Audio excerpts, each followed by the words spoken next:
നമ്മുടെ കർത്താവും രക്ഷകനുമായ യേശു ക്രിസ്തുവിൻ നിസ്തുല നാമത്തിൽ എല്ലാ പ്രിയപ്പെട്ടവർക്കും ക്രിസ്തീയ വന്ദനങ്ങൾ. 55 സങ്കീർത്തനം 22 വാക്യം. നിന്റെ ഭാരം യഹോവയുടെ മേൽ വെച്ചുകൊള്ളുക, അവൻ നിന്നെ പുലർത്തും. നീതിമാൻ കുലുങ്ങിപ്പോകുവാൻ അവൻ ഒരു നാളും സമ്മതിക്കുകയില്ല. അതിന് മറ്റൊരു പരിഭാഷ ഇങ്ങനെയാണ്: നിന്റെ ചുമട് കർത്താവിൻ്റെ മേൽ വയ്ക്കുക, അവൻ നിന്നെ നിലനിർത്തും.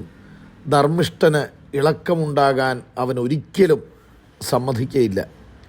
നിന്റെ ചുമട് എന്നുള്ളതിന് നിനക്ക് ലഭിച്ച സമ്മാനം എന്ന അർത്ഥം വായിച്ചത് ഓർത്തു പോവുകയാണ്.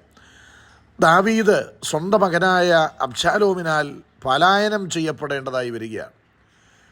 വളരെ പീഡനത്തിലൂടെ കടന്നു പോകുന്ന, മാനസിക സമ്മർദ്ദങ്ങൾ നേരിടുന്നതായ ഘട്ടം. തൻ്റെ ശത്രുക്കളുടെ കൂട്ടത്തിൽ ഉറ്റമിത്രമായ മറ്റൊരുത്തരെയും താൻ കാണുകയാണ്. പല ചിന്തകൾ മനസ്സിലേക്ക് കടന്നു വരുന്നു. ദൈവത്തിൽ നിന്ന് വരുന്നതായ ഭാരങ്ങളുണ്ട്. ആ ഭാരങ്ങൾ സമയാസമയങ്ങളിൽ ദൈവത്തിൽ നാം ഭരമേൽപ്പിക്കുവാനിടയാകണം. നമ്മൾ നേരിടുവാൻ ദൈവം അനുവദിക്കുന്നതായ കാര്യങ്ങൾ, നമ്മുടെ നിലപാടുകൾ എങ്ങനെയാണ്, മനോഭാവങ്ങൾ എങ്ങനെയാണ്, നമ്മൾ ദൈവിക വഴികളിലൂടെയാണോ, ദൈവിക മാർഗത്തിലൂടെയാണോ അത് നേരിടുന്നത് എന്നറിയുവാൻ, പരിശോധനയ്ക്കായി, പരീക്ഷയ്ക്കായി നമ്മെ തികഞ്ഞ ആത്മീയതയിലേക്ക് നയിക്കുന്നതിനു വേണ്ടി നമ്മുടെ ആറ്റിറ്റ്യൂഡ്, മനോഭാവങ്ങൾ ദൈവികമായി മാറുന്നതിനു വേണ്ടി ദൈവം ചില താഴ്വരയിലൂടെ നമ്മെ നടത്തും. ചില പാനപാത്രങ്ങൾ നമ്മുടെ കരങ്ങളിൽ ദൈവം തരും. നീങ്ങിപ്പോകണമെന്ന് പ്രാർത്ഥിച്ചാലും നമ്മൾ ഉദ്ദേശിക്കുന്നത് പോലെ നീങ്ങിപ്പോകാതെ നമ്മൾ നേരിട്ടേ മതിയാകുകയുള്ളൂ. അത്തരം ചില കാര്യങ്ങൾ സംജാതമാകും. ദാവീദിൻ്റെ ജീവിതത്തിൽ മകനാണ് തനിക്കെതിരെ തിരിഞ്ഞിരിക്കുന്നത്. പല ചിന്തകൾ തൻ്റെ മനസ്സിലേക്ക് കടന്നു വരികയാണ്. സ്വപ്നം കാണുക, പ്രാവിനുള്ളതുപോലെ ചിറകുണ്ടായിരുന്നുവെങ്കിൽ ഞാൻ പറന്നുപോയി വിശ്രമിക്കുമായിരുന്നു. ഈ സാഹചര്യത്തിൽ നിന്ന് ഓടി ഒളിക്കാൻ എന്തെങ്കിലും ഒരു മാർഗം താൻ മനസ്സുകൊണ്ട് ആഗ്രഹിക്കുക. ചിന്തിച്ചതുകൊണ്ടോ ഭാരപ്പെട്ടതുകൊണ്ടോ അല്ലെങ്കിൽ മനസ്സിൽ വരുന്ന പല ചിന്തകൾ പ്രാവർത്തികമാക്കാൻ ബുദ്ധിമുട്ടാണ്. അപ്പോൾ ആകുലപ്പെടുകയാണ്. അങ്ങനെ ഉണ്ടായിരുന്നെങ്കിൽ.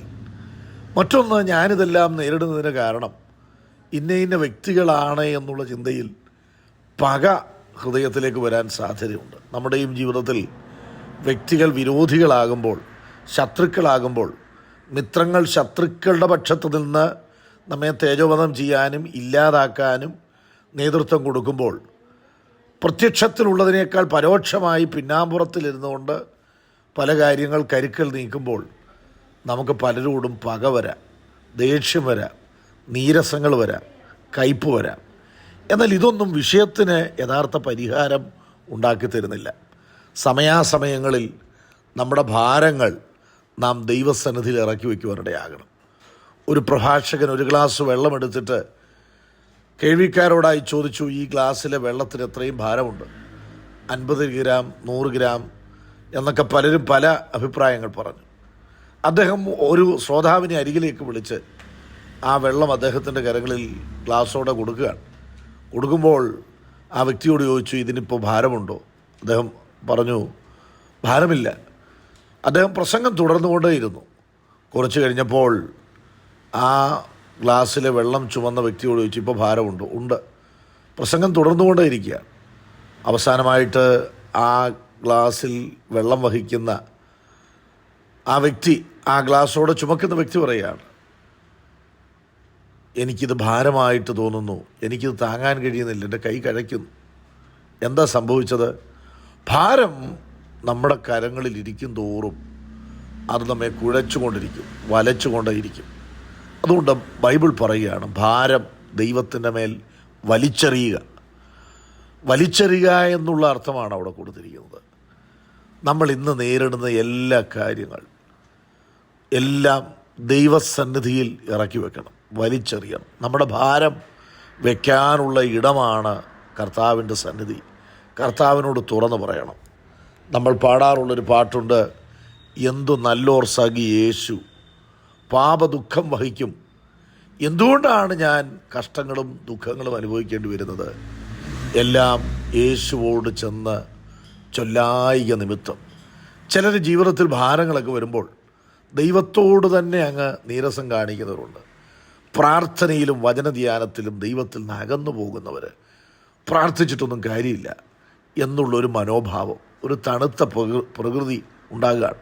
പ്രിയപ്പെട്ടവരെ, ദൈവത്തോടകലരുത്. മനസ്സുകൊണ്ട് നിങ്ങൾ ശരീരം കൊണ്ട് പാടുന്നുണ്ടായിരിക്കാം, പ്രാർത്ഥിക്കുന്നുണ്ടായിരിക്കാം, ആരാധനയ്ക്കും പ്രാർത്ഥനയ്ക്കും പോകുന്നവരായിരിക്കാം.